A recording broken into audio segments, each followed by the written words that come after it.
Assalamualaikum warahmatullahi wabarakatuh. Kembali lagi dengan saya di channel Kisah Warganet. Kali ini saya akan membacakan sebuah cerita yang saya dapatkan dari akun Facebooknya Loka Rehana. Cerita ini berjudul Dusun Larangan. Tak usah lama-lama, kita ke ceritanya. Perkenalkan, namaku Bintang. Aku terlahir dari keluarga sederhana. Kedua orang tuaku meninggal saat kecelakaan yang kami alami saat gema takbir lebaran berkumandang. Ini kisahku. Kami sekeluarga berniat mengunjungi kakek dan nenek di daerah tak jauh dari kami tinggal. Hanya membutuhkan waktu 5 jam perjalanan. Kami melakukan perjalanan melewati jalan pintas yang kami sendiri tak tahu persis apa nama jalan dan tempat di mana kami mengalami musibah kecelakaan itu. Kami dari kota A menuju kampung halaman kakek nenek menggunakan mobil pribadi milik kakak iparku yang bernama Mas Anton. Di dalam mobil itu berjumlah 8 orang. Aku Bintang, ayahku Suryo, ibuku Lasmi, kakakku istri dari Mas Anton namanya Sekar, kedua ponakanku Rara dan Ruli, dan adik bungsuku bernama Vita. Kami awalnya tak berniat pulang kampung karena larangan dari pemerintah. Namun nenekku siang hari sebelum malam takbiran mengabari kami bahwa kakekku sakit dan ingin bertemu dengan kami semua. Kakekku terbilang cukup terpandang di kampung halaman. Ia memiliki banyak sawah, kebun, dan beberapa peternakan yang ia kelola bersama nenek. Kakek juga menjadi kepala desa di kampung halaman kami, sehingga makin disegani oleh penduduk kampung. Kakek mempunyai ilmu kebatinan dalam segi pengobatan yang tak jarang para warga setempat meminta bantuan kakek serta kepekaan batin kakekku. Karena kabar dari nenek bahwa kakek sakit, kami semua pun terpaksa pulang ke kampung halaman sore itu.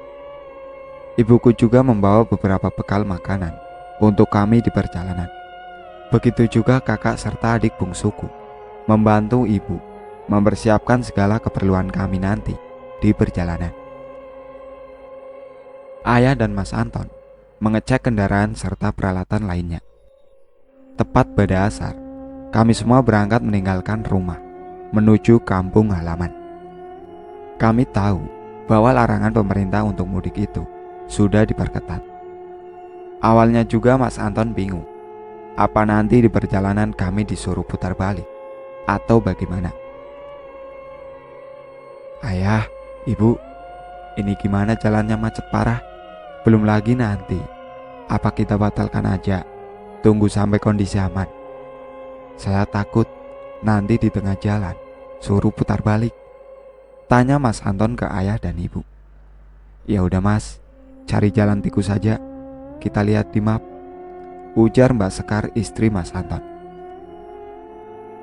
Aku, ayah dan ibu hanya diam, sedangkan Mas Anton menyetujui keinginan istrinya. Dari awal keberangkatan, entah kenapa hati was-was, merasa tak nyaman dengan perjalanan kali ini. Ditambah dua keponakan sedari tadi rewel. Akhirnya Mas Anton mengikuti jalan pintas yang ditunjukkan lewat aplikasi online itu. Setelah berjalan cukup lama, akhirnya waktu maghrib tiba. Tapi karena di jalan yang kami lewati tak ada tempat istirahat ataupun musola, Mas Anton melanjutkan perjalanan hingga kami menemui SPBU, sekalian beristirahat dan menunaikan sholat maghrib. Saat kami sampai di SPBU, semua orang terlihat lain kepada kami. Mereka seolah bertanya dalam pikiran mereka, terlihat dari tatapan wajah mereka. Aku pun turun dari mobil, bergegas mencari musola, namun kami tak menemukan. Akhirnya ayah berinisiatif untuk sholat aja di tempat terbuka dengan menggelar sajadah yang kami bawa. Setelah berwudu kami semua sholat, hanya Mbak Sekar yang tak ikut jamaah karena harus menjaga kedua anaknya. Dan nanti setelah kami selesai, baru Mbak Sekar sholat. Saat kami sholat, Mbak Sekar hanya bertiga di dalam mobil. Melihat sekeliling SPBU terlihat asing, dan tatapan orang yang melihat begitu berbeda terhadap kami. Tak berapa lama kami selesai sholat, aku pun menghampiri Mbak Sekar di dalam mobil, berniat mengganti Mbak Sekar menjaga kedua ponakanku. Mbak, gantian sholat, biar mereka aku yang jaga, ucapku sambil membuka pintu mobil. Alangkah terkejutnya aku saat melihat keadaan Mbak Sekar yang begitu pucat, ketakutan, dan kedua ponakanku yang sedang memeluk Mbak Sekar dalam keadaan tubuh mereka bergetar ketakutan. Ya Allah Mbak, kenapa? Mbak, ucapku terus bertanya ke Mbak Sekar. Tak berapa lama Mbak Sekar mulai tenang saat aku memberikan air minum, begitu juga kedua ponakanku. Mbak gak apa-apa Tang, kamu jaga mereka, Mbak sholat dulu ya, ucap mbakku seraya keluar dari mobil untuk sholat di tempat aku dan yang lain melakukan sholat berjamaah tadi. Aku hanya melihat dengan heran, lalu aku berusaha menenangkan kedua ponakan dengan mengajak mereka bermain. Tawa canda mereka sebuah kebahagiaan tersendiri untukku. Dan beberapa lama Mas Anton dan yang lain masuk ke dalam mobil. Kami berniat melanjutkan perjalanan menuju kampung halaman. Sebelum berangkat, ayah berkata, "Bismillahirrahmanirrahim. Kita berdoa kalau Allah izinkan kita kembali dengan selamat." Doa yang ayah ucapkan sontak membuat aku dan yang lain terkejut. Sebenarnya sang ayah sudah mulai merasakan keganjilan-ganjilan dalam perjalanan mereka kali ini. Namun ia berusaha setenang mungkin serta ikhlas menerima qadarullah yang akan terjadi pada dia dan keluarganya. Mas Anton melanjutkan perjalanan kami. Jalan sepi beraspal, tak ada rumah-rumah, apalagi lampu penerangan jalan. Hanya mengandalkan lampu kendaraan kami. Jalan sunyi, sepi, tanpa kendaraan lain. Jalan yang kami lalui seakan tak berujung. Setelah lama berjalan aku melihat jam tangan, namun jam tanganku tiba-tiba mati. Begitupun aplikasi Maps yang kami andalkan sebagai petunjuk jalan. Semua alat komunikasi kami semua mati. Tak hanya itu, jam tangan yang dipakai ayah serta Mas Anton pun mati. Lah, ini kenapa pada mati semua? Terus gimana kita melanjutkan perjalanan? Tanya Mas Anton kepada kami yang masih terus menjalankan mobilnya. Bismillahirrahmanirrahim aja Mas, kita ikutin jalan yang ada. Jangan lupa kita semua bersolawat dan minta perlindungan kepada Gusti Allah, ucap ayahku. Mobil kami terus melaju di jalan beraspal, sepi, tanpa kendaraan. Kiri kanan jalan hanya gelap gulita. Namun tak berlama-lama kami memasuki sebuah daerah yang kiri kanan terdapat rumah dengan lampu khas pedesaan. Kiri kanan jalan terdapat banyak rumah-rumah warga, membuat kami semua bernapas lega. Tak hanya itu, semua rumah warga itu pintu terbuka. Kami berpikir menandakan ada penghuninya. Tanpa mereka sadari, rumah-rumah tanpa penghuni itu terbuka seolah menyambut kedatangan mereka di alam gaib. Desa itu yang dinamakan Desa Larangan. Namun saat Mas Anton hendak memberhentikan mobilnya, ibu melarang. Ibu berkata, "Lanjutkan jalan saja Mas, perasaan ibu gak enak. Coba kalian perhatikan, mosok tengah malam gini, semua rumah terbuka, tapi tak satu pun penghuni rumah terlihat. Selama kita melintas, juga tak ada warga yang melintas," ujar ibu. "Loh, iya juga Bu. Ayolah, kita lanjut jalan aja," ucap Mas Anton melanjutkan perjalanan kami. Jalan yang kami lewati masih sama. Banyak terdapat rumah di kiri kanan jalan dengan keadaan yang sama. Semua pintu rumah terbuka, tapi tak satu pun penghuni rumah yang nampak. Suasana semakin mencekam. Jalan yang seolah tak berujung, ditambah waktu yang seharusnya kami semua sudah tiba di rumah nenek dan kakek. Sayup-sayup terdengar oleh kami semua yang berada di dalam mobil. Suara gamelan seolah menyambut kedatangan kami. Ya Allah Gusti, bila ini ajal kami, jemput kami ke alam yang semestinya, bukan tersesat seperti ini, ucap ayah dan ibu bersamaan sambil meneteskan air mata. Mendengar ucapan ayah ibu, aku, Mas Anton, serta Mbak Sekar yang terus memeluk kedua buah hatinya saling berpandangan. Lalu tak lama, mobil kami terjun bebas tanpa bisa dikendalikan. Segala benturan kami rasakan. Malam yang mencekam dalam keadaan yang menakutkan. Kami semua yang berada di dalam. Tiba-tiba mobil kami terjatuh ke sebuah jurang tanpa bisa dikendalikan. Terus semakin terjatuh, semakin dalam, dan meninggal di tempat dengan segala luka-luka, kaca yang menancap, dan juga batu-batu yang menghantam kami. Teriakan takbir, suara istighfar, serta suara parok kalimat syahadat terucap dari bibir kami semua atas bimbingan ayah. Dan ayahlah yang terakhir kali mengembus nafas terakhir setelah kami melihat jasad kami terlepas dari ruh kami. Tak bisa dibayangkan betapa pilunya kami saat itu. Segala rasa sakit tak lagi kami rasakan bersama. Kami yang melihat jasad kami semua. Saat jasad kami menjadi satu, melebur di dalam mobil yang kami tumpangi, juga suara ledakan hanya terdengar menggaung di dasar jurang yang lembab ini. Tempat yang lembab, bau gosong mesin kendaraan bercampur dengan jasad kami yang semua terbakar. Terang kilatan api dari kendaraan mobil kami menjadi saksi betapa memilunya kami. Kami hanya memandangi, saling menguatkan bahwa inilah cara Allah menjemput kami. Tapi dalam benak kenapa keadaan kami masih seperti ini? Dan dalam benak hati berkata, datanglah 5 orang dengan pakaian kuno menyambut kami. Dan mereka menyuruh kami untuk mengikuti mereka, berjalan ke sebuah tempat yang semakin lama semakin ada terang pencahayaan. Aku sempat berpikir, apakah mereka malaikat penjemputan ruh-ruh kami? Mungkin ayah mengetahui apa yang aku pikirkan. Ia hanya memandangku, lalu tersenyum dan berkata, kamu bisa. Mendengar ucapan ayah membuatku semakin bingung. Terus berjalan, akhirnya kami sampai sebuah dusun yang begitu asri keindahan alamnya. Terdapat gapura yang terbuat dari bambu, ditambah sejuk alam di sekitar dusun itu. Kalian terus berjalan ke arah sana.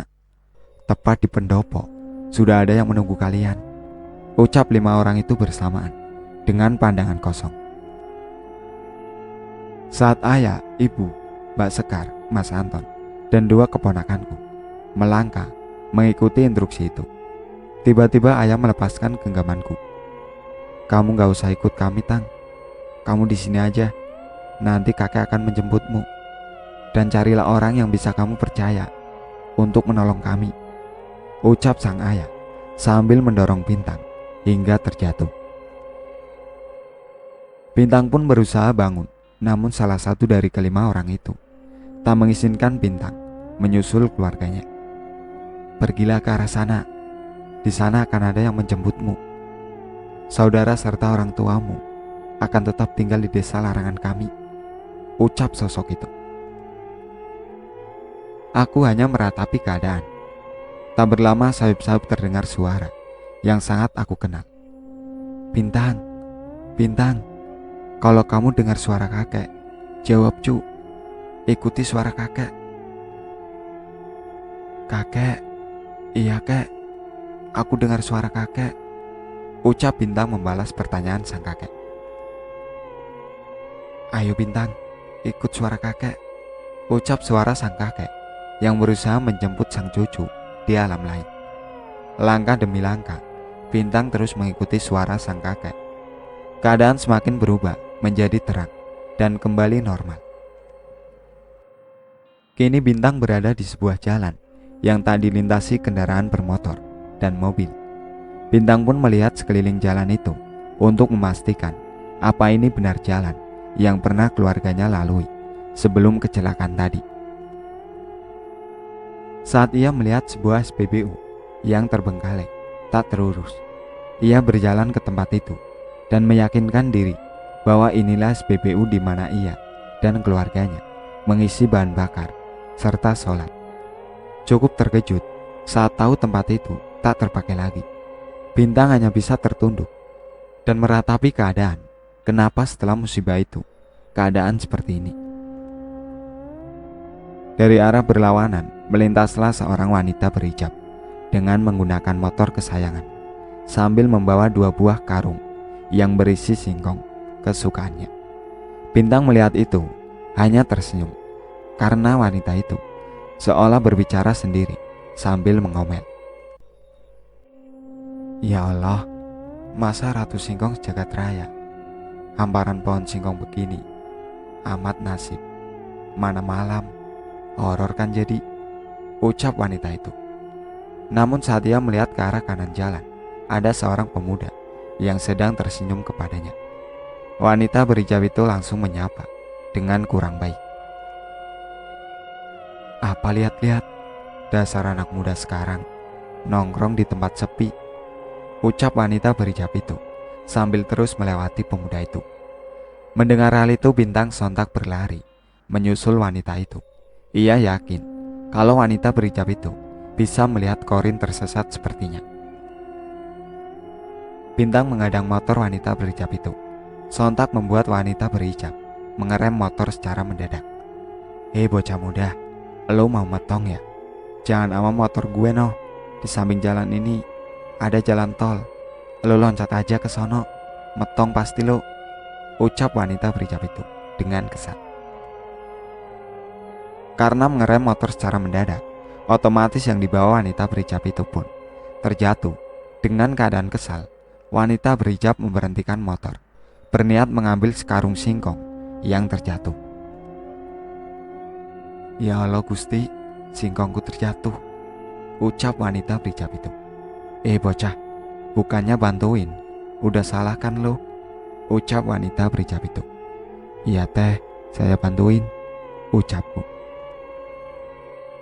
Saat Bintang hendak mengangkat karung membantu sang wanita berhijab, karung itu justru tak bisa disentuhnya, bahkan menembus kain karung tersebut.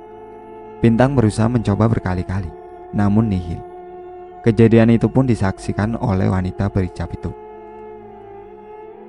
Wanita berhijab itu kini menatap pemuda yang berada tepat di hadapannya. Ia melihat wajah yang pucat pasi, tatapan mata kosong. Lalu wanita berhijab itu sekuat tenaga menyeret karung singkong kesayangannya, berusaha ingin cepat-cepat pergi meninggalkan tempat itu. Lah, cakep-cakep ternyata demit, ucap wanita berhijab itu dalam hati. Karung singkong pun berhasil dinaikkan lagi ke motor wanita berhijab itu. Saat hendak menyalakan motornya, sebuah tangan dingin yang banyak tergores serpihan kaca yang masih mencapai memegang tangan wanita berhijab itu. Tolong bantu saya teh, tolong, ucap sosok itu. Maaf ya, kita gak kenal, ucap wanita berhijab itu. Dari tadi banyak yang melintas sini, tapi hanya Teteh yang bisa melihat serta menyapa saya. Tolong saya teh, tolong, ucap Bintang ke wanita berhijab itu. Ya Allah Tong, Teteh mau pulang. Ini singkong mau Teteh rebus dulu, biar sakti tetehnya, ucap wanita berhijab itu. Memang dengan makan singkong bisa sakti ya teh, ucap Bintang bertanya-tanya. Demit bocah, ucap wanita berhijab itu. Ya udah, sekarang cari musola dulu, Teteh wudu dulu, ucap wanita berhijab itu. Akhirnya luluh karena melihat banyak luka-luka di wajah serta tangan Bintang. Tak hanya itu, terlihat begitu memilukan karena tak ada musola di sekitar mereka. Dan akhirnya wanita berhijab itu berwudu dengan air botol ukuran 1 liter yang ia bawa di motornya. Berwudu dengan seadanya, lalu duduk tepat di depan SPBU yang tak terpakai itu. Ayo mulai berpetualang Bintang. Dan wanita berhijab itu berpetualang gaib. Mereka melihat apa saja yang dialami Bintang. Tak berapa lama wanita berhijab itu pun sadar dan meneteskan air matanya. Innalillahi wa inna ilaihi raji'un. Semoga Allah memberikan kalian tempat terindah di surga. Amin. Ucap wanita berhijab itu sambil menatap wajah Bintang yang kini lebih terlihat rapi. Tak ada lagi kaca-kaca yang menusuk di wajah serta tangannya. Amin teh, ucap Bintang sambil menunduk. Tapi kenapa aku masih berkeliaran teh? Tanya Bintang. Karena keluarga serta anak saudaramu belum mengetahui keadaanmu, jelas wanita berhijab itu. Aku harus bagaimana teh? Tanya Bintang lagi. Antarkan Teteh ke rumah kakek nenekmu malam ini juga. Biar Teteh yang menyampaikannya kabar duka ini. Bantu Teteh juga ya, ucap wanita berhijab itu sambil mengelap air matanya yang hendak jatuh. Teteh yakin ini malam takbiran. Apa Teteh gak ditunggu keluarga di rumah? Ucap Bintang yang begitu jujur. Demit, tadi minta tolong, udah ditolongin malah banyak nanya. Makanya cepetan, biar urusan kelar nih, ucap wanita berhijab itu sambil menyalakan motornya. Bintang pun mengarahkan wanita berhijab itu ke rumah nenek kakek Bintang. Saat di pekarangan rumah sang kakek nenek Bintang, ternyata sang kakek sedang menunggu kedatangan mereka. Assalamualaikum kakek, ucap wanita berhijab itu berjalan memasuki pekarangan rumah kakek Bintang dan bersalaman. Waalaikumsalam Teteh, terima kasih kamu telah membawa korin cucuku yang tersesat, ucap sang kakek sambil memegang tangan wanita berhijab itu. Yang sabar ya kakek, saya turut berduka cita, ucap wanita berhijab itu. Terima kasih, ucap kakek yang terus melihat korin Bintang. Bintang, cucu kakek, kesini nak. Kakek dan nenek mengikhlaskan kepergianmu dengan yang lain. Tapi maaf, hanya korinmu yang bisa kakek lepaskan dari dusun itu. Karena itu keinginan ayahmu, ucap sang kakek menangis pilu. Iya kakek, aku terima keadaanku. Mohon bantu sempurnakan aku, ucap Bintang sambil meneteskan air mata bersama lenyap kabut malam. Kakek, apa yang bisa kita lakukan agar Bintang dan keluarganya tenang? Tanya wanita berhijab itu. Kita hanya bisa menyempurnakan Bintang, sedangkan yang lain sudah menetapkan di sana, tak bisa kembali. Biarlah itu jadi pilihan mereka. Hanya kedua anak sekar yang akan tetap menjengukku kelak, jelas sang kakek. Baiklah kakek, saya hubungi sepupu yang seorang polisi. Biar saya dan dia yang akan ke lokasi kecelakaan itu, ucap wanita berhijab itu. Baiklah teh, bawa ini buat dirimu nanti, ucap sang kakek sambil menyerahkan serantang singkong rebus. Apa ini kek? Dari baunya aku kenal, ucap wanita berhijab itu sambil tersenyum. Itu makanan favoritmu teh, ucap kakek membuka bagian atas serantang itu. Alhamdulillah, makasih ya kek, ucap wanita berhijab itu. Tak berapa lama Satria dan beberapa timnya datang. Kami pun setelah izin pamit ke kakek Bintang, bergegas menuju lokasi di mana kecelakaan mobil Bintang terjatuh. Saat kami di lokasi, alhamdulillah, Bintang pun ada di sana, menunjuk lokasinya, dan penyelidikan selesai. Dilakukan tepat adzan subuh. Dengan tersenyum, dengan melambai ke kami semua yang ada di lokasi itu, Bintang muncul dengan keadaan yang lebih baik. Dan dari sisi jurang, kami melihat juga keluarga Bintang melambaikan tangan sebagai ucapan selamat tinggal kepada kami. Wanita berhijab itu pun hanya bisa menangis serta mendoakan mereka. Setelah sholat Idul Fitri, keluarga kakek nenek Bintang melakukan pengajian untuk membacakan doa Bintang dan keluarga.